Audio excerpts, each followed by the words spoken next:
आपण थेट जाऊया. पण जर बघितलं आणि हे आम्हाला कोणाकडनं कळलं, ह्या महाराष्ट्राला त्या ठिकाणी बघितलेलं आहे आणि मग त्यांना तीच विनंती करण्यासाठी आलो होतो की आम्ही जे आपल्याला कंप्लेंट पत्र देतो आहोत, आम्ही समजू शकतो MPSC एक स्वायत्त संस्था आहे, तुम्ही तिथं काही बोलू शकणार नाहीत, पण आम्ही दिलेलं पत्र हे नक्कीच तुम्ही त्यांना पाठवू शकता. तुम्ही जर बघितलं असेल याच्या आधीसुद्धा हा जो काही लोकेश पाटील आहे नाहीतर गौरव पाटील आहे आणि ऋषिकेश ह्या दोन जे युवा आहेत त्यांनी एक पत्र तुकाराम मुंडे साहेबांच्या ऑफिसला दिलं होतं 21 तारखेला आणि त्याच दिवशी संध्याकाळी तुकाराम मुंडे साहेबांच्या ऑफिसली MPSC आयोगाला ते पत्र आणि ते सगळे पुरावे तिथं पाठवले होते आणि तुमच्या लेवलवर तुम्ही निर्णय त्या ठिकाणी योग्य पद्धतीचा घ्यावा अशी विनंती केली होती. आज सुद्धा आम्ही जेव्हा चर्चा केली, तुकाराम मुंडे साहेबांचं मत आहे की सिस्टममध्ये म्हणजे सरकारमध्ये जे अधिकारी येतात ते स्पर्धा परीक्षा देऊन पारदर्शक पद्धतीने येणं फार महत्त्वाचं आहे. जर कुठल्याही परीक्षेमध्ये पैसा देऊन नाहीतर संपर्कातून एखादा व्यक्ती अधिकारी होत असेल तर उद्या जाऊन सर्वसामान्य लोकांना तो न्याय देऊ शकत नाही. ही भूमिका त्यांची जी आहे आणि आमची जी आहे ती नक्कीच समान आहे. आता आम्ही दिलेलं पत्र ते आयोगापर्यंत पाठवतील अशी आशा या ठिकाणी आम्ही करत आहोत. आता त्यांना भेटल्यानंतर आणि हे जे सर्व विद्यार्थी माझ्याबरोबर आलेले आहेत हा त्यांचा मुद्दा आहे.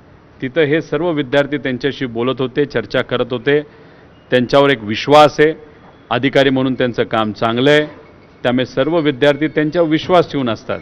त्यामुळे चांगल्या अधिकाऱ्यांशी चर्चा करून या विषयावर बोलणं हे त्यांच्यासाठी महत्त्वाचं होतं म्हणून आम्ही खरं तर आलो होतो. आता तुमच्याशी बोलल्यानंतर आम्ही लगेचच MPSC आयोगाकडे त्या ठिकाणी चाललेलो आहोत.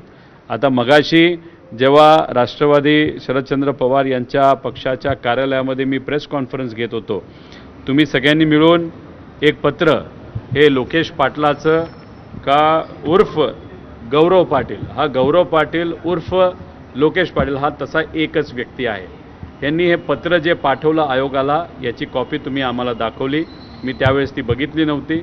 हे सगळं बघितल्यानंतर एक सगळ्यात महत्त्वाची गोष्ट आहे की ऋषिकेश गांगर्डे नावाची जी व्यक्ती आहे तो जेव्हा ही कंप्लेंट केली होती या पाटलाली, याच्याबरोबरच ऋषिकेश गांगर्डे सुद्धा तुकाराम मुंडे साहेबांच्या ऑफिसला आला होता, त्याच्याचबरोबर MPSC आयोगाला सुद्धा गेला होता.